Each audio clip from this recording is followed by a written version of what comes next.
gearboxnya yang diisi oli gardan. Oh, oke. Buat nutupin bunyi. Ya kan? Berarti ada problem bunyi. Iya. Cuman disamarkan dengan kental.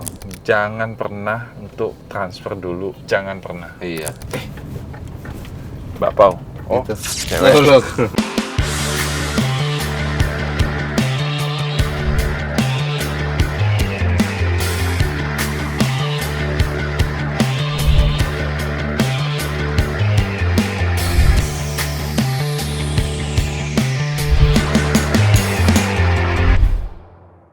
Kembali lagi di YouTube Domo Transmisi guys, bersama gue Arya dan biasa Bapak supervisor kita yaitu Ko Freddy. Nah sekarang kita mau masuk ke part 3 pengecekan mobil second ya Ko ya. Nah di part 3 ini kita mau ngecek apa Ko? Engine, tes jalan, Tes jalan ya. sama bunyi-bunyi yang abnormal, terus kondisi knalpot. Oke siap, langsung sikat Ko, eksekusi. Yuk.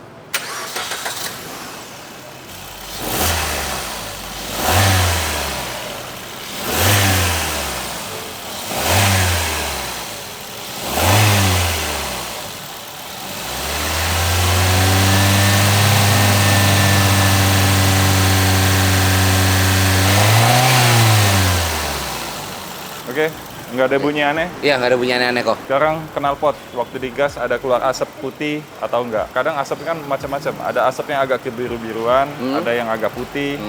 Kalau tandanya putih, biasanya olinya udah naik, ikut kebakar. Oh kalau putih itu olinya udah naik ikut kebakar. Iya. Artinya? Ring sehernya udah lemah. Oh. Nanti oli suka kurang. Karena ikut ke ruang pembakaran. Kalau yang tadi kata Ko biru-biruan dikit.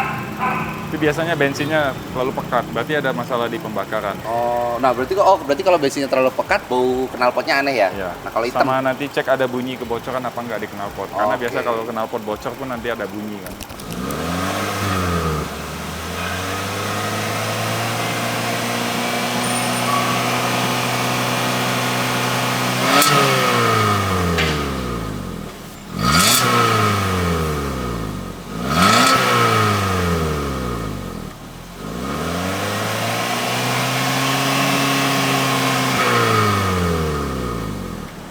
tadi Nggak ada suara kretek-kretek itu apa ya? Biasanya cover dari header, besi plank yang tutup header itu udah agak kendor. Oke. Jadi begitu digas, kadang dia rattle. Oke, geter ya. Nah, Tapi kalau misalkan dari knalpot ini kok, yang penting itu nggak asap ya? ya, sebenarnya pegang pun tahu, karena di ujung moncong knalpot itu kalau kita pegang, kalau ada basa-basa oli, itu Oke. tandanya oli udah naik. Udah naik. Naik ke ruang pembakaran, ikut kebakar keluar. Nah, ada sisa-sisa oli, oke. Kalau dia cuma sisa hitam-hitam sedikit, itu sisa pembakaran karbon, nggak apa-apa. Nggak apa-apa itu ya, normal. Karena mesin bensin, knalpot pasti lebih bersih dibanding mobil diesel. Iya. Tapi kotoran sedikit itu pasti ada. Residu dari pembakaran itu pasti ada. Tapi yang penting nggak basah oli. Oke. Sama nggak ada keluar asap. Sip. Oke, tes jalan. Berarti sekarang tes jalan ya? Sekarang kita coba untuk test drive kok mobil ini. Iya. Nah berarti sebentar kok. Berarti intinya kalau di awal mesin itu kita cek ya, di mesinnya ada bunyi yang aneh-aneh atau enggak ya. Sama kita cek knalpotnya ya, ada asap atau enggak. Berarti normal nggak ada asap ya? Nggak ada dong bensin. Oke. Gue rasanya agak aneh. Kenapa? Gue review mobil sendiri. Nah ini berarti kalau misalkan kita mau test drive, ini kita cuma ngerasain apa ya? Ngerasain setiap giginya atau kita juga ngerasain mesinnya kok? Setiap gigi plus mesinnya. Oh. Mesinnya ada bunyi-bunyi aneh nggak, ya kan? Mhm. Kadang nggak dipakai jalan nggak ketahuan. Oke, sekalian kita cari tahu bunyi-bunyi di kaki-kakinya apa.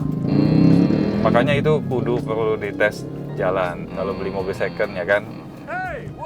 Kenapa tes jalan ya itu buat cari tahu kita ini mobil ini minusnya apa aja nih. Iya. Ya kan? Jadi kita tahu nanti perbaikannya apa aja. Jadi kita bisa estimasi, oh perbaikannya ini misalnya. Ini ngabisin duit berapa nih? Iya. Terus mobil ini bakal kita tebus dengan harga berapa? Masih masuk nggak hitungannya? Oke. Nah gitu. Berarti kalau tes kaki kita harus ke jalanan yang agak jelek ya? jalan Kelapa Gading lumayan inilah. gelombang-gelombang. Nah, berarti kalau misalkan ngecek suara mesin kok, idealnya kita cek sampai kita gas-gas sampai RPM berapa? Ini pertanyaan bagus. Jadi maksud gue ya, kita tes mobil. Mobil ini gearnya sampai 5 nih karena manual. Iya, Berarti tes lah sampai masuk gigi 5.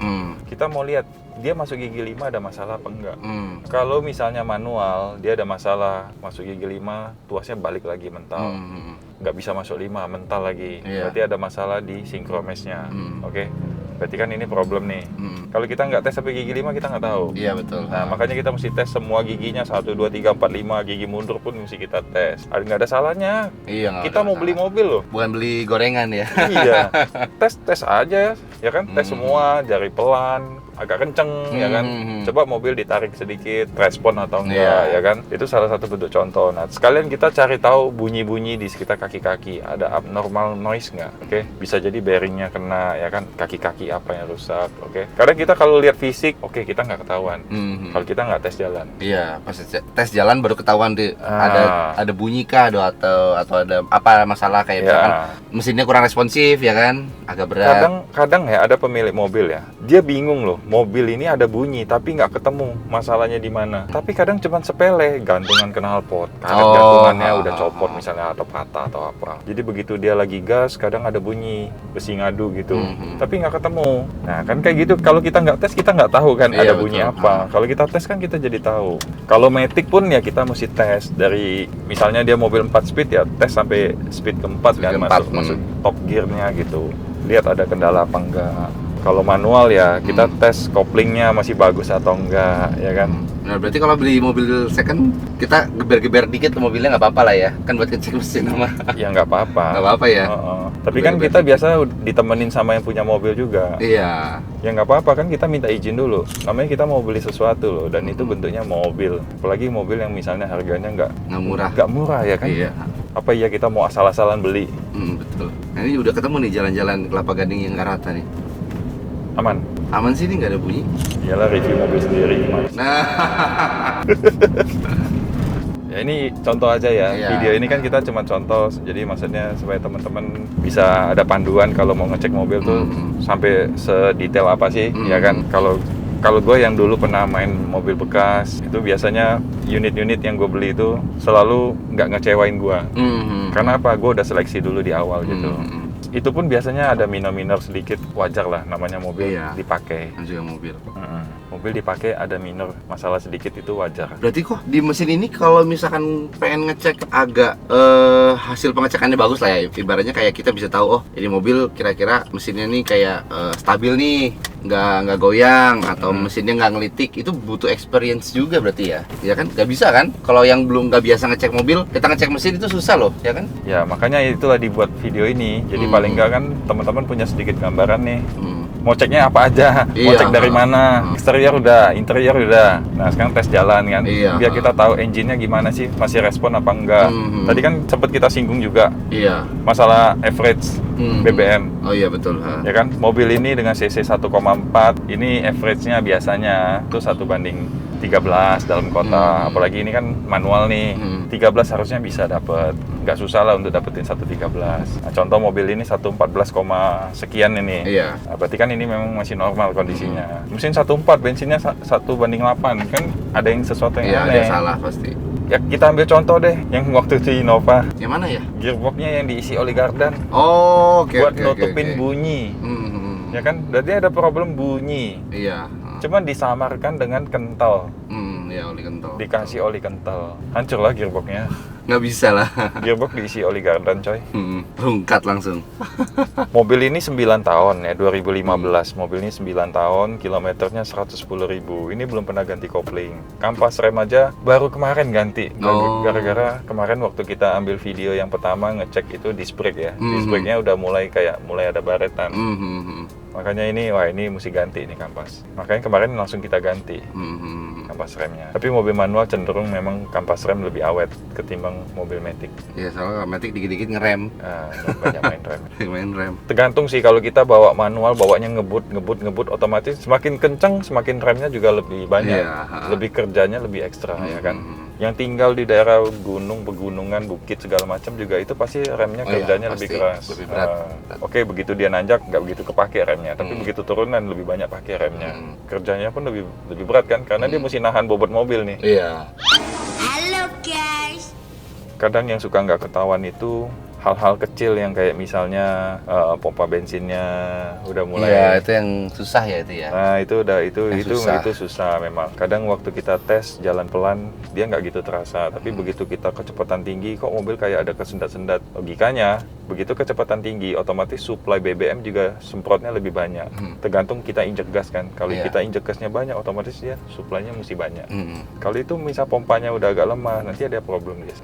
Makanya kalau kita nggak tes dengan kecepatan tinggi pun kadang kita juga nggak tahu. Iya, betul, banyak problem juga sih kalau misalkan selain pompa bensin. Ada juga kan kadang beberapa mobil, kalau Honda sih pernah denger ya, kalau kasus Honda tuh katanya dulu Honda Jazz yang pernah masuk ke bengkel katanya waktu kecepatan tinggi itu mesin mobilnya langsung mati. Ada tuh kasus kayak gitu tuh. Walaupun jarang ya, tapi yang lebih sering sih kasus ini nyendet-nyendet waktu ada kecepatan tinggi. Itu sering. Itu ada Accord VTIL tuh.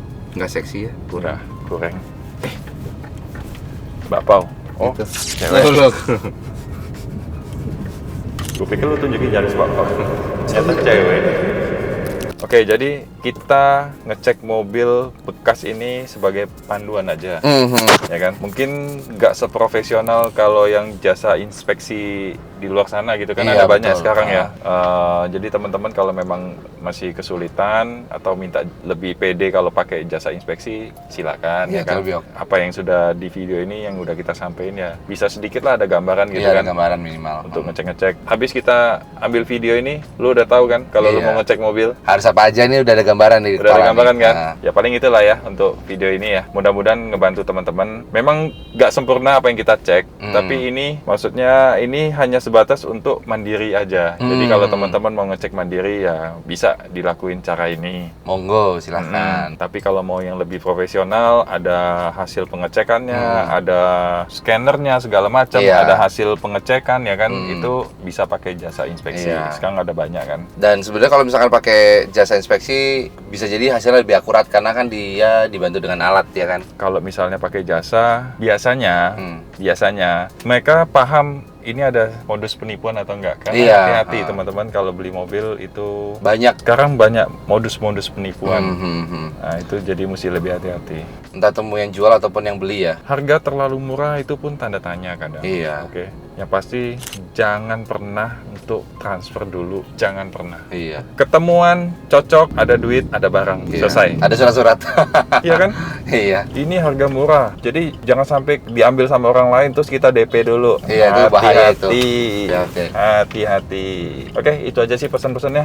Oke, nah sekarang gue tanya lo, Apa? dengan hasil ngecek nih mobil, menurut lo mobilnya layak dibeli nggak? Layak ini oke lah ini. Ini secara apa ya, dari eksterior pertama, eksteriornya tuh bisa dibilang mulus lah. Seandainya ada baret ya, baret minor lah, itu baret pemakaian itu normal. Interior oke, nggak ada bekas banjir ya kan. Mesin sehat, transmisi manualnya normal. Oke lah ini mobil. Dilepas di harga berapa kok? Nanti kita review mobil-mobil yang akan dijual ya.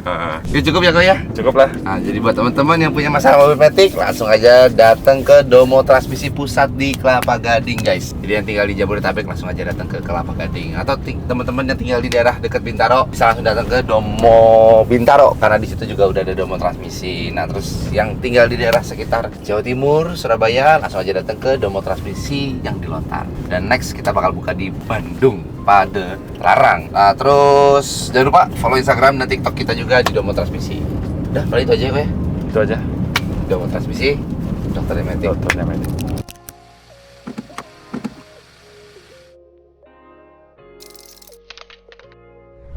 Domo Transmisi, dokternya Metik.